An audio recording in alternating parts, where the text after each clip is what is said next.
ஹரஹர நம பார்வதி பதஜே ஹரஹர மகாதேவ.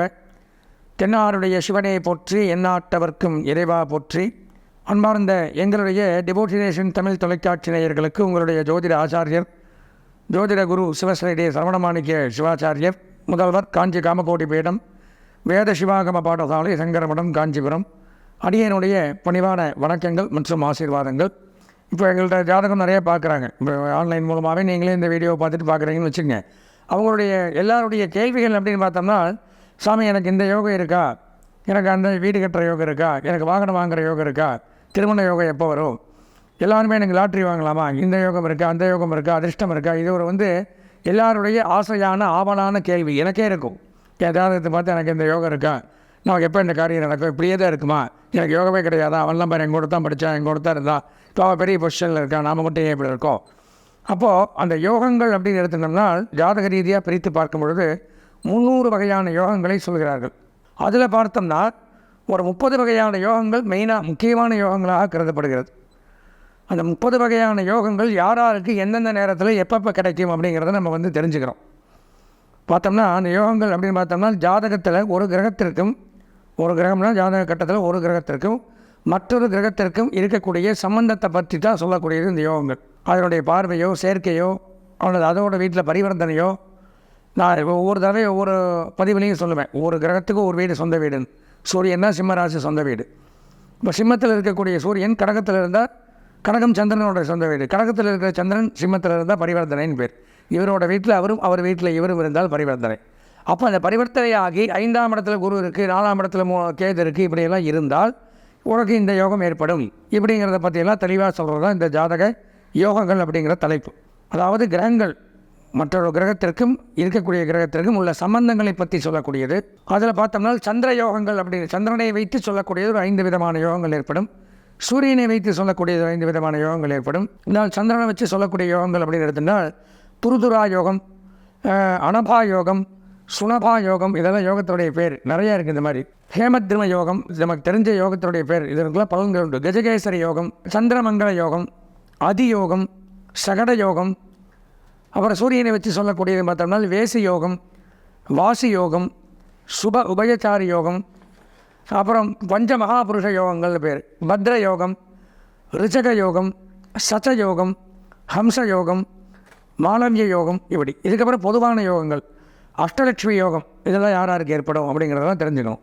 தர்ம கர்மாதிபதி யோகம், அகண்ட சாம்ராஜ்ய யோகம், வசுமதி யோகம், குரு சண்டால யோகம், காலசர்ப்ப யோகம், விபரீத ராஜயோகம், நீச்சபங்க ராஜயோகம். நான் சொன்ன 300 யோகங்கள் இதெல்லாம் முக்கியமான யோகங்கள். இதெல்லாம் இருந்தால் ஏழையும் பணக்காரனாகலாம், பணக்காரன் மேலேயாகலாம், நோயற்றவனும் நோய் இல்லாதவனாகலாம், நோய் இல்லாதவன், இந்த மாதிரி இப்போ பல பிரச்சனைகள். இந்த யோகங்கிறது அந்த காலகட்டத்தில், அந்த தசாபதி காலகட்டத்தில் எந்த நேரத்தில் நமக்கு அந்த யோகத்தை கொடுக்குறாரோ அந்த நேரத்தில் அப்படியே தலையெல்லாம் மாற்றிப்போம். நல்லவனை கெட்டவனாக்கும், கெட்டவனை நல்லவனாக்கும். இதெல்லாம் இந்த யோகத்தை வச்சு நடக்கிறது தான்.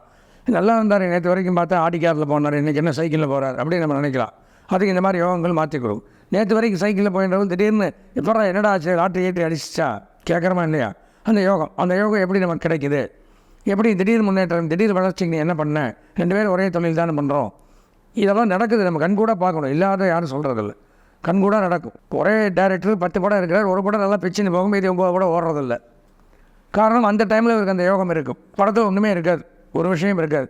இந்த 9 படத்தில் நிறைய விஷயங்கள் இருக்கும், ஆனால் அது எடுபடாது. காரணங்கள் அவருடைய யோகங்கள். உதாரணத்துக்கு சொல்கிற, யாரையும் குறிப்பிட்டு சொல்லலை, உதாரணங்கள் தான். அப்போ அந்த உதாரணத்துக்கு இந்த யோகம் அப்படிங்கிறது கை கொடுக்கும். நம்ம தசாபதிகள் பார்த்துருக்கோம், ராசி பலன்கள் பார்த்துருக்கோம், லக்ன பலன்கள் பார்த்துருக்கோம். அடுத்ததாக பார்க்குற தலைப்புங்கிறது அந்த யோகங்கள்.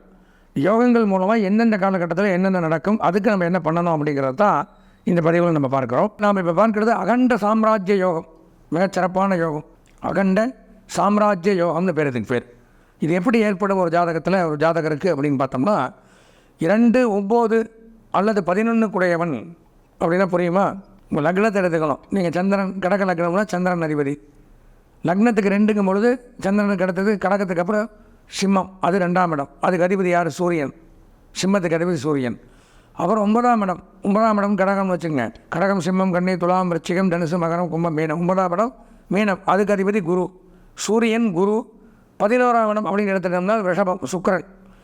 இவங்க ஆட்சி உச்சம் பெற்றிருந்தால், ஆட்சி அவங்கவுங்க வீட்டில் அவங்கவுங்க இருந்த ஆட்சி குரு மீனத்தில் இருக்கணும், தனுசில் இருக்கணும் இல்லாட்டி. அதே மாதிரி இப்போ சுக்கிரன் விஷமம் துலாமில் எதுலேயும் ஒன்று இருக்கணும், சூரியன் சிம்மத்தில் இருக்கணும். இப்படி இருந்தால் இதெல்லாம் அதில் இருக்கணும் அவங்கவுங்க வீட்டில் அவங்கவுங்க கரெக்டாக இருக்கணும். இருந்தால் ஆட்சி உச்சம் பெற்று பலம் பெற்று குரு 5க்கோ அல்லது 10க்கோ அதிபதியாகி நின்றிருந்தால், கேந்திரங்கள் இருந்தால் இந்த யோகம் அகண்ட சாம்ராஜ்ய யோகம். எல்லா நாடுகள்லேயும் உங்கள் பெயர் புகழ் தெரியும். சாம்ராஜ்யம்னா என்ன? சாம்ராஜ்யம்னா அரசாட்சி. பல நாடுகளுக்கு போயிட்டு வரக்கூடிய யோகம். வெளிநாட்டு யோகம் இருக்கான்னு கேட்பாங்க நிறைய பேர் ஜாதகத்தில். எல்லா சப்ஜெக்டும் வந்ததே இது வரலையே அப்படி வச்சுருப்பாங்க. அதுக்கு யோகம் வேணும். அதுக்கு தான் இந்த அகண்ட சாம்ராஜ்ய யோகம். பல தேசங்கள் பறந்து விரிந்து கிடக்கக்கூடிய ராஜராஜ சோழன் எல்லா இடத்துக்கும் போய் ஆட்சி பண்ணான்னா பறந்து விரிந்த இந்த உலகத்தில் அவனுக்கு அந்த யோகம் இருந்திருக்கும். விரிந்து இருக்கக்கூடிய யோகத்தில் அதான் வெறும் சாம்ராஜ்ய யோகம்னு சொல்லலை, இதில் அகண்ட சாம்ராஜ்ய யோகம். இப்போ பல நாடு இப்போ இது வெறும் சாம்ராஜ்ய யோகம், இது அகண்ட சாம்ராஜ்ய யோகம். பறந்து விரிந்து இருக்கக்கூடிய பல தேசங்களுக்கு தேசாச்சாரமாக போகலாம். நிறைய பேர் பார்த்தீங்கன்னா டிவியில் நியூஸில் 36 கண்ட்ரி சைக்கிள்லேயே சுற்றி வந்தான் அப்படிலாம் போடுவான். அவனுக்கு அந்த யோகம் நம்மள்ட்ட தான் சைக்கிள் இருக்குது, நம்ம இந்தியாவே நம்மளால் சுற்றி வர முடியும். ஏன் தமிழ்நாட்டு கன்னியாகுமரியில் சென்னை வரைக்கும் நேரம் வச்சல முடியாது. யோகம் வேணும். அதுக்கும் ஃப்ளைட்டில் வந்திருக்காங்க நிறைய பேர். 80 கண்ட்ரி பார்த்துருக்கேன், சுற்றி வந்திருக்கேன் இத்தனை நாளில். இதெல்லாம் யோகம். நாம் போகிறோம் வெளிநாட்டுக்கு, ஒரு நாட்டுக்கு போய் நம்ம தொழில் பண்ணிட்டு வந்தாலே இந்த யோகம் வந்தால் போருமே. யூஎஸில் இருக்கேன், கனடாவில் இருக்கேன், கலிஃபோர்னியாவில் இருக்கேன், நியூசிலாந்தில் இருக்கேன், சிங்கப்பூரில் இருக்கேன், மலேசியாவில் இருக்கேன், நிறைய ஜாதகம் பார்க்குறீங்க. பட் அந்த யோகம் நமக்கு இருக்கா? அங்கே இருக்கிறவனுக்கு இங்கே வர யோகம் இருக்கா?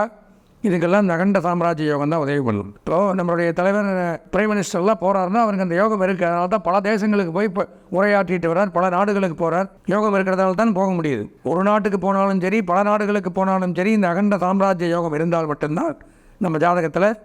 நான் முதல்ல சொல்லிட்டேன் அது என்னென்ன கிரகம் எங்கே இருக்கணும். 2 குடையவன், 9 குடையவன், 11 குடையவன் ஆட்சி பலம் பெற்று விளங்கணும், அல்லது உச்சமோ கேந்திரத்திலே இருக்கணும், குரு 5, 10 பார்க்கணும். இதெல்லாம் உங்களுக்கு புரியவே புரியாது. உங்கள் ஜாதகத்தை எடுத்து இதெல்லாம் பார்த்தா தான் இதெல்லாம் இருக்கா, ஓகே சூப்பர், இவனுக்கு அகண்ட சாம்ராஜ்ய யோகம் இருக்குது, கண்டிப்பாக வெளிநாட்டு பயணம் மேற்கொள்ளலாம், படிப்புக்காக போகலாம், விளையாட்டுக்காக போகலாம், தொழிலுக்காக போகலாம், அங்கேயே க்ரீன் கார்டு வாங்கி செட்டில் ஆகிறதுக்கு அமைப்பு இருக்குது. ஆனால் சொந்த ஜாதகத்தை பார்க்கணும். அதான் அகண்ட சாம்ராஜ்ய யோகம், அந்நிய தேச பயணத்தை குறிப்பிடுவது. பொதுவாக இது எடுத்துட்டோம்னா அதே மாதிரி ஆயுளை கொடுக்கக்கூடிய ஒரு யோகம்னு சொல்லுவாங்க. நீண்ட ஆயுள், ஒருத்தருக்கு ஆயுள் பலம் அதிகமாக இருக்குது, 80-90 வயசு வரைக்கும் இருப்பான்னா அகண்ட சாம்ராஜ்ய யோகங்கிறது கொடுக்கும். அந்நிய தேசத்தில் முதலீடு பண்ணுறது, ஏற்றுமதி இறக்குமதி தொழில், இம்போர்ட் எக்ஸ்போர்ட் பிஸ்னஸ் பண்ணுறவங்க மற்றும் வெளிநாடுகளில் பணியாற்றக்கூடியவர்கள் கண்டிப்பாக இந்த பதிவை பார்த்துட்டு நமக்கு இந்த யோகம் இருக்காங்கிறத தெரிஞ்சுக்கணும். அதுக்காகத்தான் இந்த அகண்ட சாம்ராஜ்ய யோகம். பெயர் புகழ் பண வசதி அப்படிங்கிறத கொடுக்கக்கூடிய ஒரு நல்ல யோகமாக இருக்குது. குரு 5, 10 அப்படின்னு இருக்கிறதுனால மீனம் தனுசு ராசிக்காரர்கள் அவசியம் பார்க்க வேண்டிய ஒரு யோகம் அகண்ட சாம்ராஜ்ய யோகம். எனவே நமது நேயர்கள் இந்த பதிவை கேட்டுட்டு வெளிநாட்டு போகணும்னு விருப்பமடையவர்கள், வெளிநாட்டு தொழில் பண்ணுறவங்க அவசியம் சொந்த ஜாதகத்தை பார்த்து எனக்கு இந்த யோகம் இருக்கா, இந்த தொழில் நீடிக்குமா, இன்னும் எத்தனை வருஷம் நான் வெளிநாட்டில் இருப்பேன், இப்படிலாம் பல கேள்விகளுக்கு பதில் இந்த யோகம் கொடுக்கும். இந்த யோகம் நமக்கு இருக்கான்னு தெரிஞ்சுக்க நீங்கள் பண்ண வேண்டிய ஒரே காரியம் உங்களுடைய சொந்த ஜாதகத்தை பார்க்கணும். சொந்த ஜாதகத்தை பார்க்குறதுக்கு என்ன பண்ணுறதுனா, நீங்கள் பார்க்குற அந்த வீடியோவில் இங்கே என்னுடைய அலைபேசி எண் அங்கே ஸ்கானிங்கில் வரும்.